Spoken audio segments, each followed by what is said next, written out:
गुरुत्वाकर्षण. थोडे आठवा. 1. एखाद्या वस्तूवर बल लावल्यास काय परिणाम घडून येतो?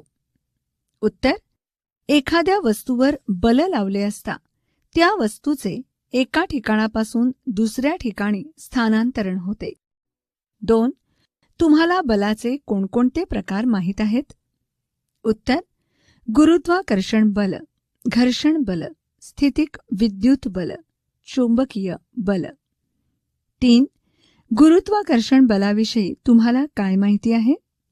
उत्तर: गुरुत्वाकर्षण बल हे असे बल आहे ज्यामुळे पदार्थाचा प्रत्येक कण त्याच परिसरातील पदार्थांच्या कणाकडे आकर्षिला जातो. गुरुत्वाकर्षणाचे बल हे एक वैश्विक बल असून ते केवळ पृथ्वीवरील 2 वसलेमध्येच नाही, तर कोणत्याही 2 खगोलीय वसलमध्येही प्रयुक्त होते. हे आपण मागील इयत्तेत पाहिलेच आहे. या बलाचा शोध कसा लागला ते आपण जाणून घेऊ.